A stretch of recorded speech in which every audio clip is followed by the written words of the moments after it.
Today is the day of layering. Such an important topic. Layering is one of the lesser talked about topics, but at the same time, one of the things that I get asked about the most. And there's a lot of different approaches that one can take to layering. And I'm going to go over all of my techniques within kind of one contained session so that all of these things that I'm telling you are going to be applicable. And I want to show you not just when you're layering, but also when not to layer, because that's such an important decision to make and one that comes with practice. So like most things in music production, layering is about understanding what a sound needs or does not need. And that can sometimes be tricky. And in those cases, you try everything. It's fun to add, easy to delete. So I like to take that thought process with me into everything, and especially layering. So this song, almost every part of this song has layering in it. And there are elements that do not have layers in places where I don't feel like I needed them. So I'm going to walk you through layering drums, layering mid basses, layering tops, synths, and vocals, and my approach to how I do that. So I'm going to play you a good bit of the song, and then we're going to talk about layering from the top to the bottom. We're going to start with drums and then kind of make our way around and show you different techniques about layering. So without further ado, this is a song that I wrote called Molotov.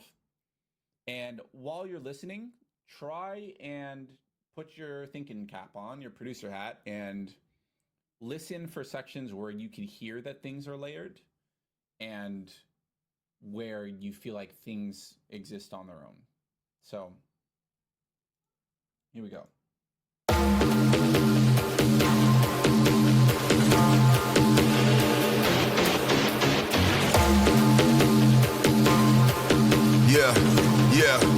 Yeah, Dito.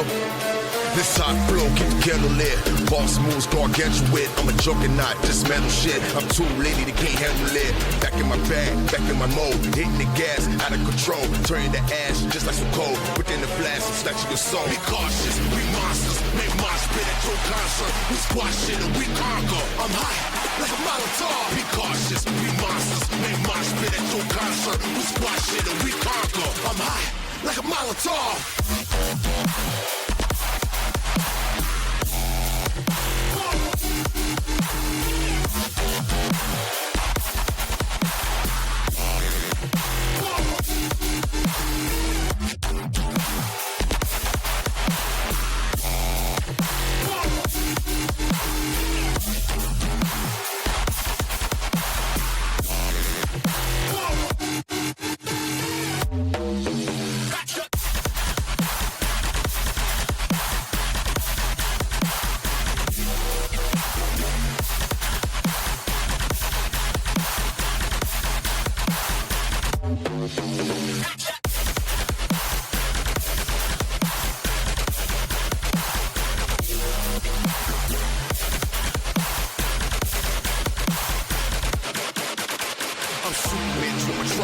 They ain't ready for the apocalypse. Go ahead, mama, go and rock your hips. Folk boys better watch your lips. Drop this, they gon' copy this. King Kong, I'm monstrous. Cause I'm probably on some cocky shit. When I pull up, they drop my whip. In the club, whole squad is lit. Lifting up your consciousness. Swagger came from my confidence. When you wanna win, there's consequence. We the ones that's obvious. Go and get your binoculars. Tonight's the only time you get. Cause tomorrow, no promises. Be cautious, we monsters. Make mosh pit at your concert. We squash shit and we conquer. I'm high, like a Molotov. Be cautious, we monsters. Make mosh pit at your concert. We squash shit and we conquer. I'm high, like a Molotov.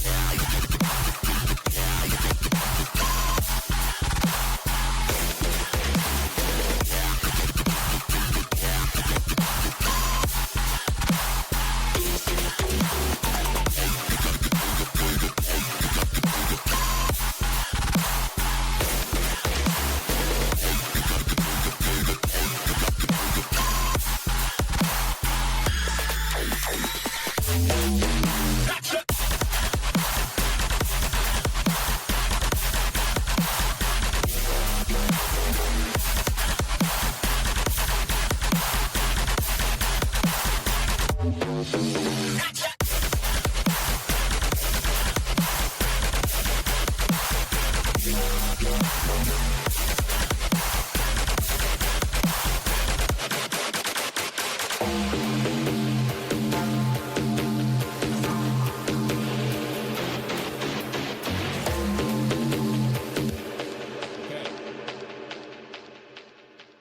glad this song is done. Maybe it'll come out one day, but either way, you guys can hear it because I really like the song. So let's start with layering drums.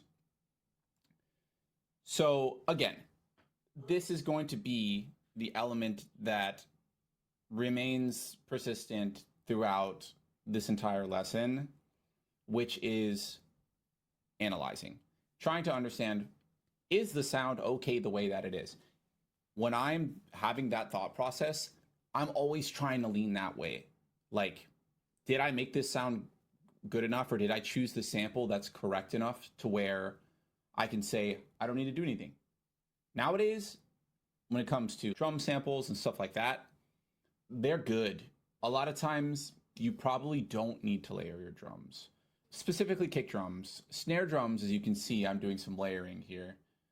But man, if you just find the right kick, it's just got everything. So in regards to layering, I'm not doing any sort of layering on my kick drum. I'm doing processing, like transient shaping and EQ, nothing too crazy, but like, to me, that's just a really good kick drum.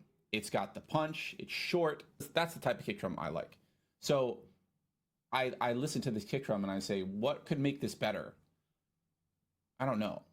Probably nothing. Probably just, sometimes the answer is just processing, right? Like this sound is so great. Maybe I process it and make it a little bit better, but I have chosen the right sound for my taste. So that's kick drums. Snare drums, I love layering because they're so easy to break into pieces. Kick drums are too, right? Both kick drums and snare drums are made of 3 parts: the transient, the body, and the tail.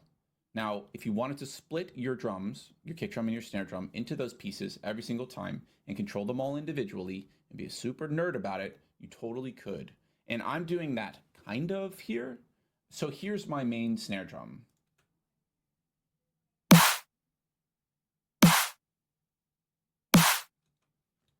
Really good snare drum.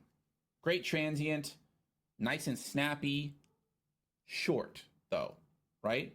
And when you're thinking about the type of drums to use in your song, you want to think contextually about the style of song that you have. This is like a big bro step banger. I didn't think that this short, awesome snare was enough. So what I did was I found another snare that I really liked the tail of. That has just such a great white noise tail. It's also very wide, which is nice. If you really wanted to split and get super nerd, which I do sometimes, I'll take the transient from one snare, the body from another, and the tail from another. And the reason why I do this is so that I can make the transient mono and I can have a mono anchor. It's a really important thought process in limiting is, do you have a strong mono anchor? Is there something carrying this group of elements that's going to hold you down when your mix switches to mono? Now this snare, I just liked it the way it was, so I didn't go that far, but I did pull in something that was going to add stereo width. So on its own, with the tail,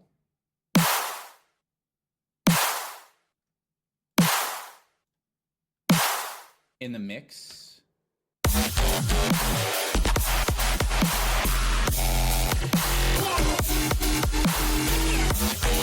if I turn this tail layer off,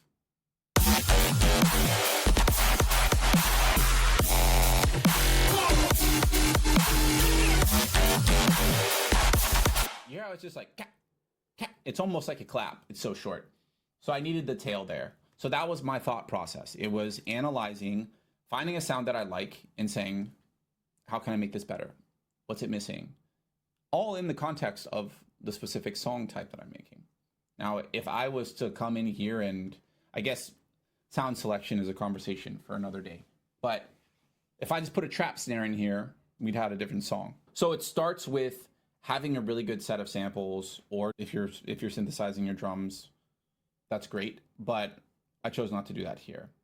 So that's kick and snare, and that's how I approach layering my kicks and my snares.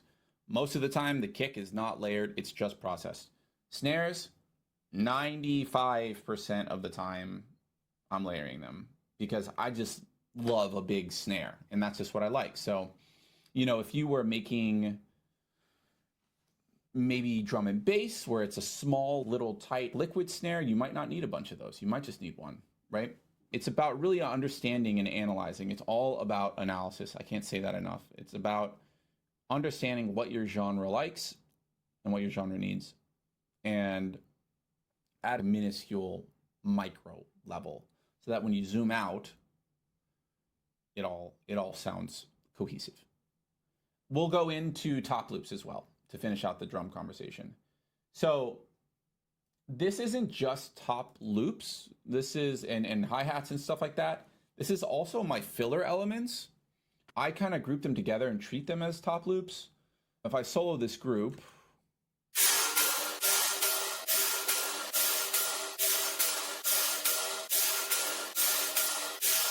I've got a really simple driving hi-hat loop. Not much to it. And then I progress it further for the second half of the job. It's just slightly different and makes it a little bit beefier. And then I've got these two just alarms.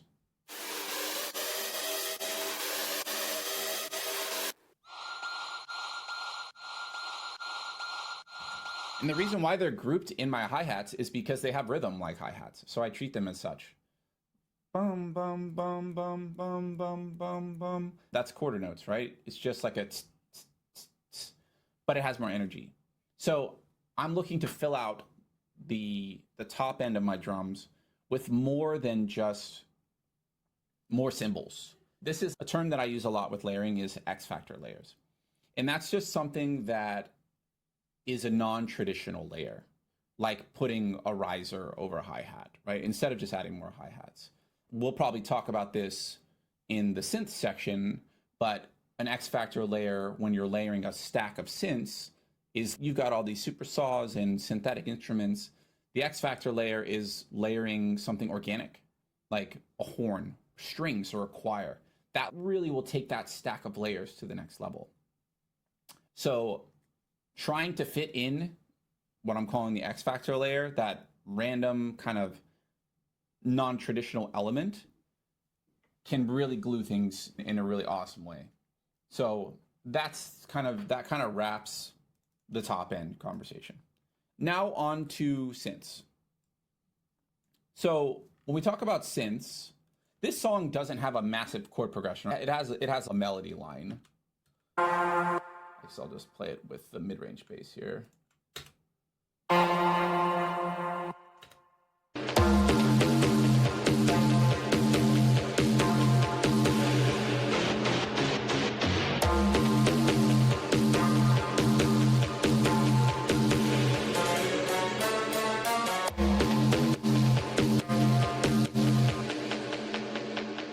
So this is a good time to talk about identifying your star player and then building a team around them that's going to win the Super Bowl. You know what I mean? So my main element here is my bass line, which sounds like this.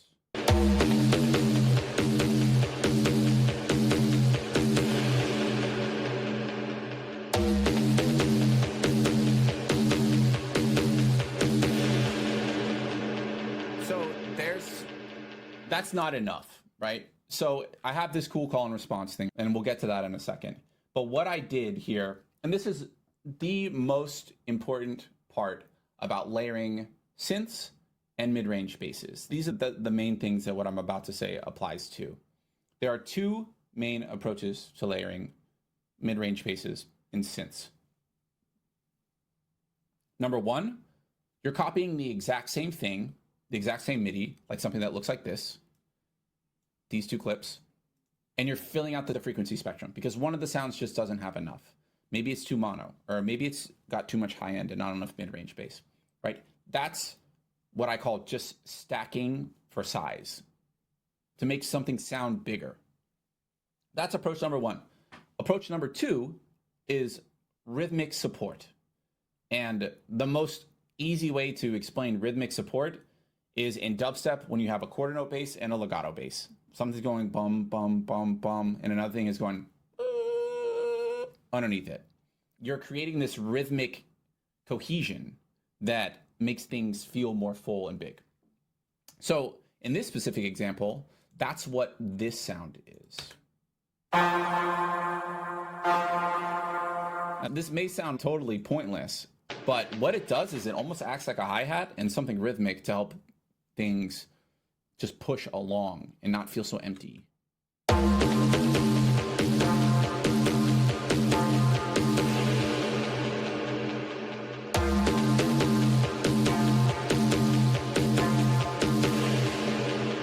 It tells the listener where the downbeat is, which is such an important part of head bobbing, right? Like, you want people to bob their head to your mix or to your song, they need to know where the downbeat is. And sometimes without context from things like drums, that's hard to do, right? Especially if you have space and you're doing a weird rhythm or something like that. So this is an example of rhythmic support. Now I'll show you an example of what I call just stacking to make it bigger. So I have this sound.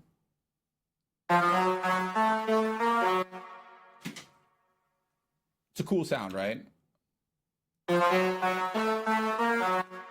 Hella fucking Egyptian snake charmer type shit. I just didn't think if we listened to it in the mix on its own, that was enough. Yeah.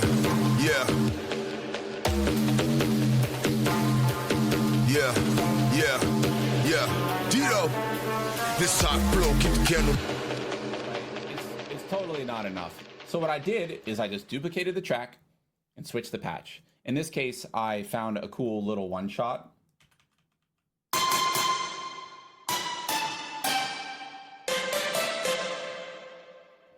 And just added reverb to it. I love doing this. I have so many C note one shots. And if you don't have a massive collection of these, you really should, because they come in so clutch. Not everything needs to be synthesized or with Serum. This is what I would call an X Factor layer, because it's totally random. It's just a random pluck. So my thought process here when I listen to this, it's all mid-range. It does have high end, obviously, but it's missing energy, and energy equals high end. There's a lot of ways to convey energy, but high end is energy. So I wanted to add something higher, so I added this.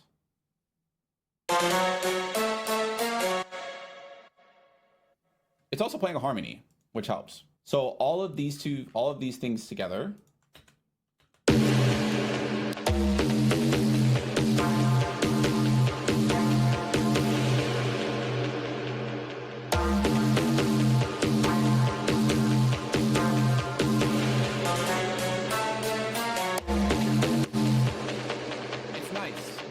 I wanted to go a little bit further with rhythm, so I added this.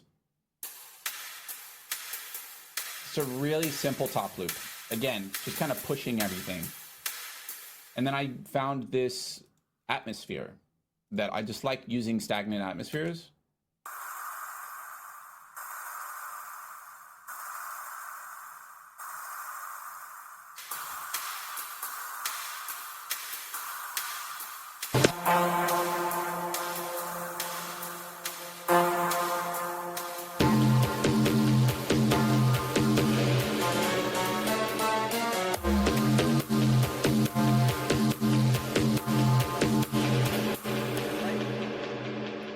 Filling it out.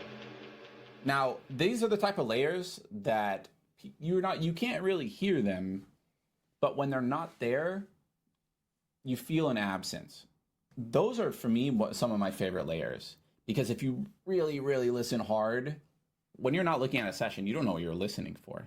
But when songs sound good and they sound full, I have a lot of people that always come to me and they say, I want my mixes to sound more full.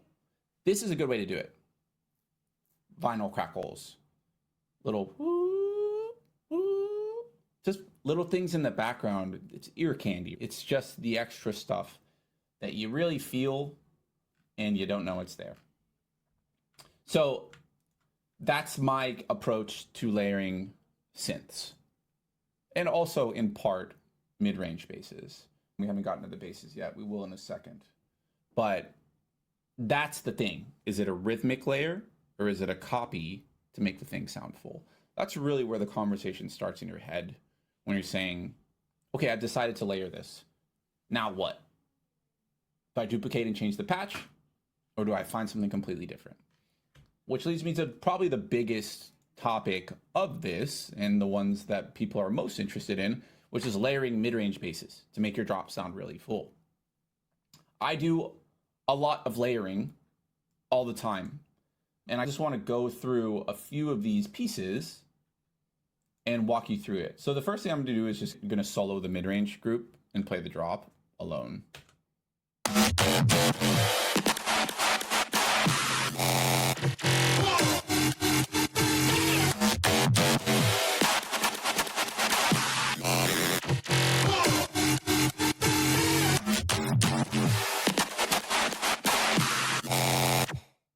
So if you listen there, you can hear that there are parts that aren't layered, obviously, and parts that are layered.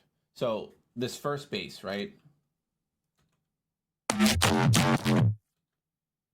That is just a fucking disgusting bass. I love this bass. And it's just two triangle waves that are detuned. I should save these patches. I like the patches in this song. But this, to me, you listen to this, that's a disgusting bass, but it's just not quite enough to me. So what I did is I layered this, which is more of a traditional kind of just serum bass, right? Play them together. And this third one is off. So it's just these two. And you notice that there's a reverb throw here, right? I only chose to throw the high-end bass because I just wanted high-end in the reverb throw. If I threw both of these basses, it would have sounded like a mess. So this is a perfect example of same MIDI, filling in what's missing, right? This sound is super dry. Just a fucking fart of a banger bass. And then we add in more energy. Look at the frequency spectrum on this bass. It's just filled with harmonics. And we take a look at the frequency spectrum on this bass.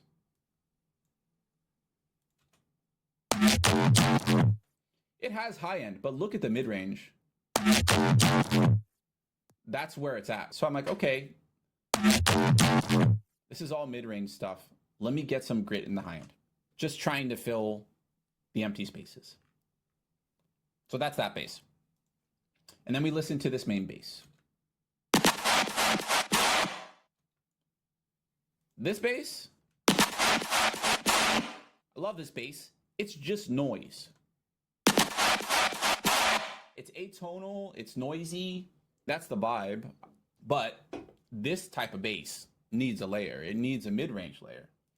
So I found this ominous bass. It's one shot.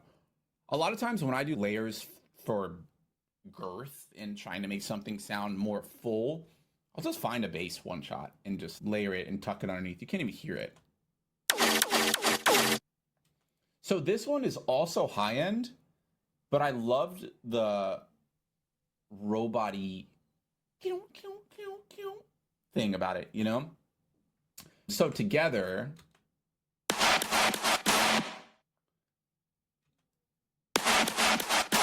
I also just love how fat this transient is on this. If I take this, let me print this to audio. I hope my computer doesn't explode. This session is massive. Oh, it's my new favorite thing to do in Ableton. So look at this. I probably should have printed the whole thing.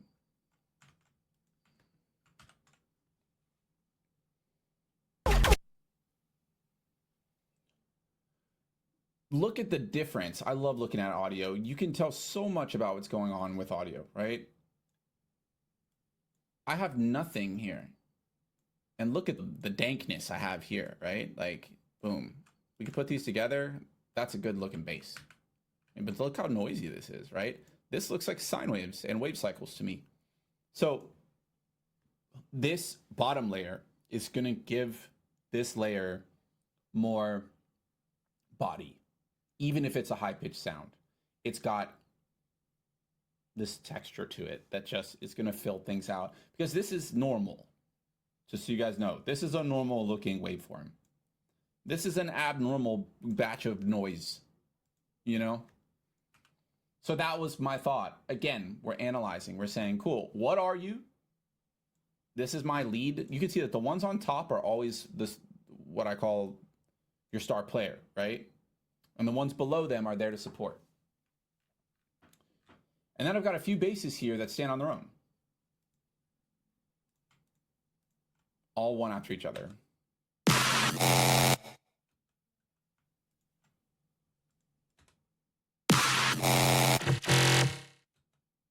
These are all just simple basses that are just kind of going hammer. And I like the idea of, just like call and response will give you one thing and then another thing. Maybe it's something that's mono and then something that's stereo to keep the ear interested. Same thing goes with layering and not layering. In this style of song, I didn't feel like everything needed to be layered. So I had a few little shots here that aren't layered, and they're just strong patches on their own.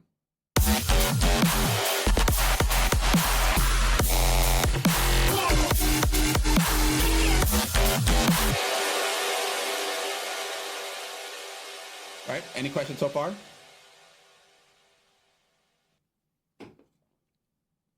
Okay. So let's come to this one, which is an important one. This one is a combination of the two topics that we've been talking about. It's very similar MIDI, but completely different sounds. And one is a bass and one is a melody. Now, this is something, if you know anything about my music, I do this every turnaround. There's always a melodic turnaround. It's just what I like to do. So layer one. Why is this group turned off? Oh.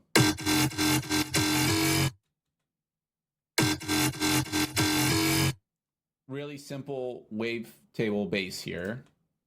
But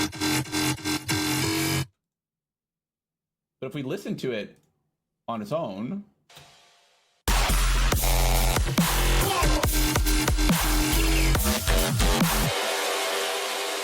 all right. But I wanted melody.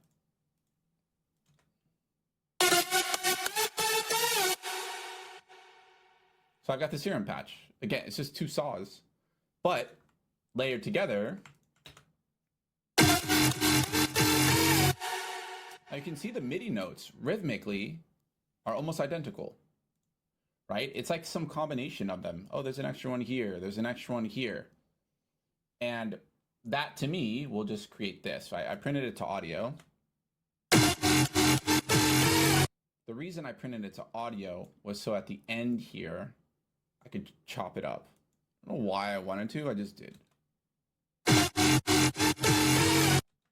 I wanted the sidechain to keep going in this section before the break.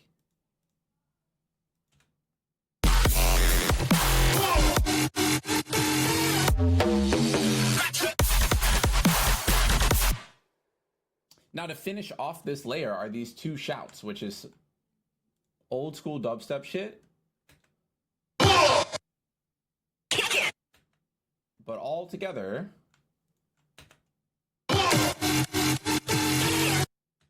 this is a layer for this little second here, you know? So don't ever leave out vocals from your layers. Vocals are a really cool way to layer things. So that's the main approach for this drop. The second bit here has a combination of the two things we talked about that were like the traditional ways of layering, which is layering the same and then layering for rhythm. So I've got this bass here.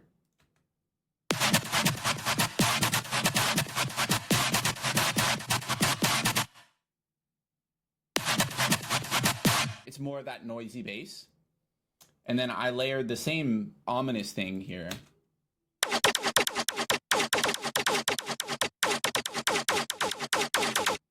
Because it's got that transient ding, ding, ding, ding, ding, ding, ding, ding. It's like a bird knocking at your window. And transients are so important in a genre so defined by sidechain because they're always so tucked away.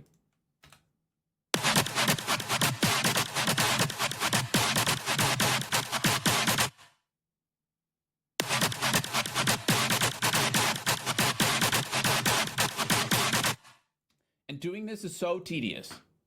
Oh my God, you're fading everyone, you're making it perfect, but boys, it's satisfying when it turns out right. The third layer is the legato element.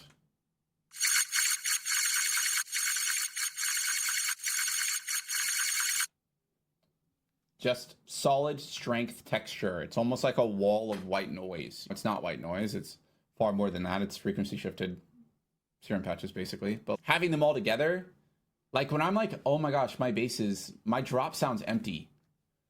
I use this sound, this one. I use this all the time because it just works. And if you play them all together,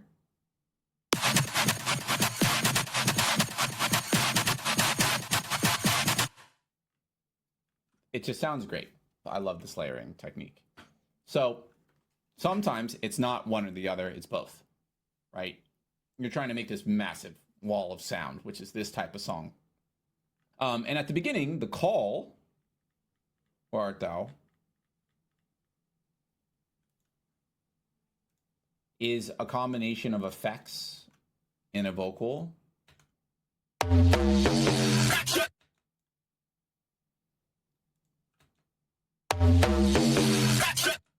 So in this case, this bass on its own was the one from the intro, so I wanted to bring it back in. But on its own, it sounded just kind of naked. And these are the close. So I took this Munchie sample and I reversed it into it. The reverse-reverb never fails. And then this other response also stands on its own. So we're going from this single bass to this super layered bass. And that in itself, aside from being just a sound call and response, is also a mixing call and response. You've got this thing that feels lesser than the others. But like when I have these patches that stand on their own, I really try and make them sound huge. To me, this bass sounds big. I don't need to layer that. It's big. You can hear it in the mix, it's big.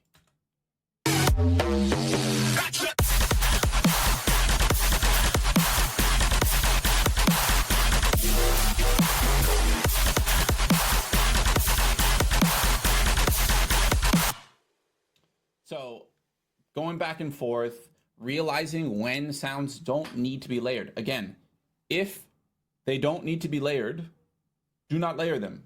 Try and make it work without layering if you can.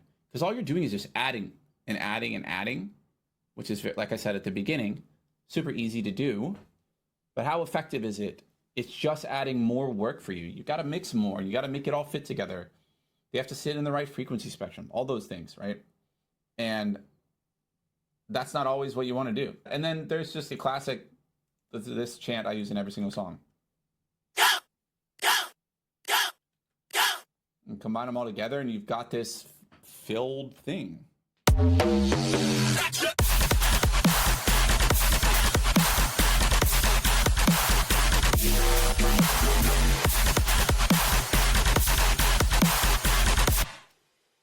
So there's that. And then I don't want to just bore everybody with the second drop because it's a lot of kind of similar concepts, but the second drop is totally different in a lot of basses that stand on their own without layering.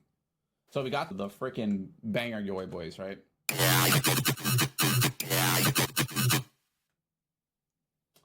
And then we're following it up with just this.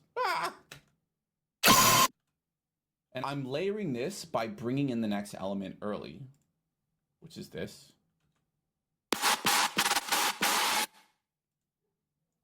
So I like to do this a lot, this reverse-reverb tail. When I teach people, a lot of times when I listen to their music, it feels like elements come out of nowhere.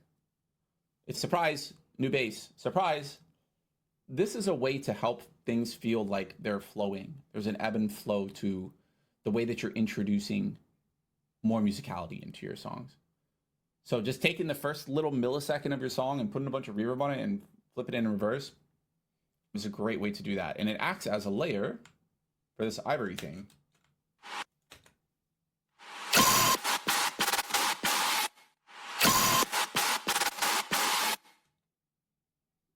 And I think I have some really weird melodic thing here.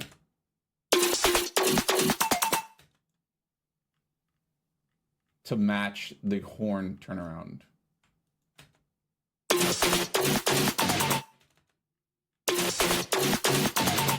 Playing a harmony up here. Again, for the melodic turnaround, just like we had in the first one.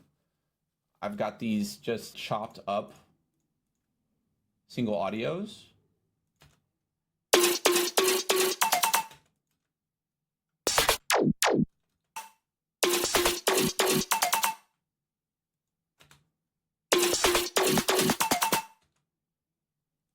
And you can see that they all match rhythmically. These are copies of each other. They're just different sounds.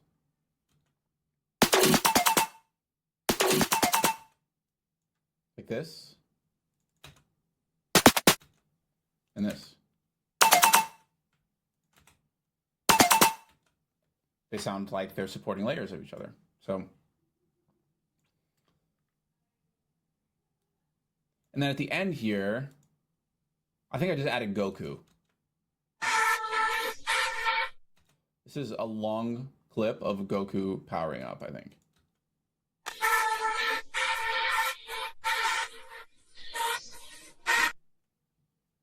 That I probably stretched.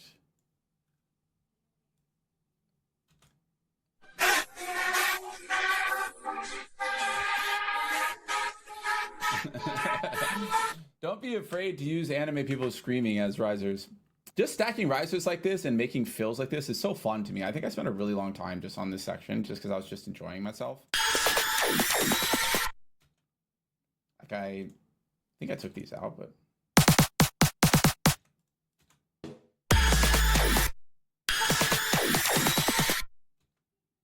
it works perfectly well in there. But and then the classic COD. If you write electronic music and you've never used the sound, you're missing out. It feels really good to drag into the DAW. Really good. And then this. Basically the same thing, but not from Call of Duty, turning on the night vision goggles. So that's bases. I know that's a lot, but the core thing that you must remember, step 1, analysis. What's missing? Step 2, what's my layering approach? If the answer is yes, I need to layer. What is my layering approach? Am I doubling or am I supporting? Layering can be so complex if you want it to be. Just like everything in music production, but it does not have to be. So just pick one of those two things. If the answer is yes, we're either doing a supporting layer or we're doubling the track and swapping in a new patch. So that's mid-range basses. That's a massive topic. I probably could have talked for an hour about this shit, but I thought this session was a really good way to just go over mid-range basses because there were a lot of moments where I did not layer and a lot of moments where I did. So that's mid-range basses. Anyone have questions about layering synths and or mid-range basses? Yeah, I was wondering about mixing. So do you mix these individual elements individually or do you mix them as a group? Like what would be sort of the, if you now that you have 100 tracks in your project, how do you kind of make sense of it all? Yeah, I take it piece by piece. Remember that these things are all happening on an individual basis and they're happening on their own. They're like an isolated incident. So I have control over them each time they happen. One thing that I will do a lot of times when, say I had a song with a massive chord progression, right? Big moment, 6 stacks of synths, horns, whatever, right? One of the things I'm doing to control them is to compress the group. Now, when it comes to answering your questions in regard to sound design, the odds of you having compressed everything that's in there already are high, right? And overcompression can be a problem. Compression for me is one of the things that I don't really do unless I need to, because I know I've kind of already done it. There's no question that every single one of these bass patches has a compressor on it, right? Now, compressing them together can be needed if things are sticking out and you want them to glue together. I prefer often to use things like reverb to squish things together. I said this before, but reverb is like the universal language of music production. Every sound in your song speaks reverb. So using reverb to tie these things together is a really awesome way to do it. Or to just mellow something out. Like this sound here. If I take off this reverb, it's gonna stand out more. So I use this compressor and reverb. Secret hack, Ableton. A lot of you probably already know this because I can't harp on this enough. Compressed room reverb in Ableton is one of the best things you can ever put on your basses, even a group of sounds, a small group of sounds, not your entire drop, that's for sure, but a small group of sounds. But say I didn't feel, look, I'm already compressing this. So this was a moment where I thought that these two basses were different enough. That's kind of the question you want to answer, is are these sounds so different that I need to use a compressor to squish the dynamics together? Traditionally, I will use compressor on organic instruments for the most part. Vocals, drum fills, sometimes hi-hats, old school drum loops, drum breaks, things that are just changing in volume so much. Those things need compression. For whatever reason, I thought this group needed compression as well. So I did. I used the glue compressor, and I am getting probably 5 decibels of gain reduction.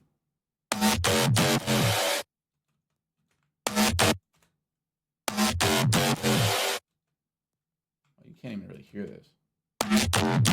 Oh, you can hear it. Okay. The glue is really making them feel like one sound. And then here, we didn't go over this, but I for the B section of this drop, I raised it up an octave, or just played a harmony. So again, wanted to squish those things together and make them feel like one unit. So that is the answer to your question, is if the sounds feel like they're inharmonious, or if they feel like they're clashing, or they're just not getting along, a compressor or reverb. And when I say reverb, I mean a really small reverb, like a under 1 second decay time reverb. Because what it does is it not only glues them together, but it also gives you a nice natural stereo width, which I like. I find myself more and more nowadays using reverb for stereo width than anything else. Because again, like if someone can name a better audio effect than reverb, I'll hold my breath. It doesn't exist. It's the best. The last thing that I want to talk about after this is vocals.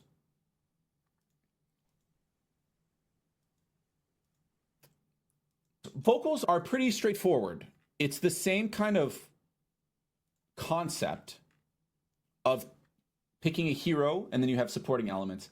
The thing that makes vocals a little bit easier is that those decisions will oftentimes already be made for you. You'll have a lead vocal and then you'll have dubs, right? Like this one, for example. I got 2 tracks, lead vocal and dubs. Boss moves gargantuan wit, I'm a juggernaut, dismantle shit. I'm too lady that can't handle it. Back in my bag, back in my mode, hitting the gas, out of control, turning the ash just like some coal. Within the flash, I'm snatching your soul. So when you're doing creative, this is to me traditional vocal processing and vocal layering. You've got the 2 things, you make them work. You turn down the support element, it's much lower than the main vocal. This is like probably the most common way of vocal layering. And then for the hook, I got 4 different takes that were all totally different. So what I needed to determine was what was my favorite one, and then the rest were going to support them. So I chose this one. Be cautious, we monsters, make mosh pit at your concert. We squash shit and we conquer. And then these other elements, and you'll hear why they're not the main layers. Be cautious, we monsters. Make mosh pit at your concert. We squash. Be cautious, we monsters. Make mosh pit at your concert. We squash it. That one could have been it, except he missed a word. So I was like, okay, I'm not going to do that. And then this one. Be cautious, we monsters. Make mosh pit at your concert. We squash it and we conquer. So the higher the energy, the lower the volume, and they're all here to support. And I pan them left and right to give a nice, like, it's a chant, right? So I've got them all panned, trying to create the illusion of something very wide. Be cautious, we monsters. Make mosh pit at your concert. We squash it and we conquer. And holy crap, this was the first session I ever used VocAlign on. Have you guys ever used VocAlign? Has anyone never heard of VocAlign? Never heard of it. Dude, VocAlign? Oh my god. VocAlign, if you work with vocals, we conquer. Just drop the check right now on VocAlign. It's crazy. You basically just pick a main track, and then you pick the support track, and it just goes... What? And squishes them all together and makes it sound like... You can see that this thing feels like one unit, right? Be cautious, we monsters. Make mosh pit at your concert. We squash it and we conquer. It's not perfect. It's also not meant to be perfect. We're dealing with a human here. But in the mix, it sounds like one just creature voice of energy, right? Like... So be cautious, we monsters. Make mosh pit at your concert. We squash it and we conquer. I'm high, like a Molotov. Be cautious, we monsters. Same thing goes with this, right? I did the same shit. VocAlign, picked the main one. I'm high, like a Molotov. I'm high, like a Molotov. I'm high, like a Molotov. I'm high, like a Molotov. I'm high, like a Molotov. We play them all together. I'm high, like a Molotov. That sounds insane to me, right? I totally need to mute this, though. What am I doing? So, vocal layering, far more kind of straightforward, unless you're talking about the realms of super creative vocal layering. You're making a pad out of the vocal, or you're doing formant shifting on one layer, or you're pitching down stuff. That's more to me like sound design, which you can then apply the same concepts that we talked about in mid-range and synths. Right? What's missing? If things go well with your vocalist, nothing should be missing. You should have everything you need. I have everything I need here to have a really full vocal, right? Sometimes that's not the case, right? And vocalists are artists, and they have their way of doing things, and you want to cater to that. And you have two options. You can just take what they give you, or you can say, hey, I want more. It's nice to have more, especially in a context like this. Like, this isn't a chill, singy song. This is a club song. This is meant for the club. This is meant for the people to learn the words, less the verse, more the hook, right? That's why we repeat the hook. So it's simple, it's digestible, and just like all great dubstep songs, it says the name of the title before the drop. We conquer. I'm high, like a Molotov. So that's vocals. Again, you can totally go sound designy with it as well. But for this context, I didn't need to. Foundation Mecca, the vocalist I work with, did a really great job. We went back and forth a few times just getting the arrangement and stuff right. And that's a whole nother topic, working with vocalists and getting on the same page and so everybody's happy. But so yeah, that's layering. That is all. I'm trying to think if I forgot any sauce, but I think I gave away all of my sauce. Do not sleep on this stuff. And I know maybe it felt a little bit overwhelming. It's a lot, but rewatch this video, take one of the concepts that I talked about and applied it and practice it. It's like a Zen thing. It's a feel. And it's really like other things in music production, understanding what's in your song. What are you all about? What do you need? What don't you need? It's just like getting to know somebody. You're falling in love. You got to take your song on a date. You know what I'm saying? And really get to know them. Ask them all the questions. What don't you like? What do you like? And then you can do what I love to do as far as mixing goes, which is treat every single individual track like it's a master. And then when it comes to the mastering thing, you have less work to do. because you've already just shown so much love to everything individually.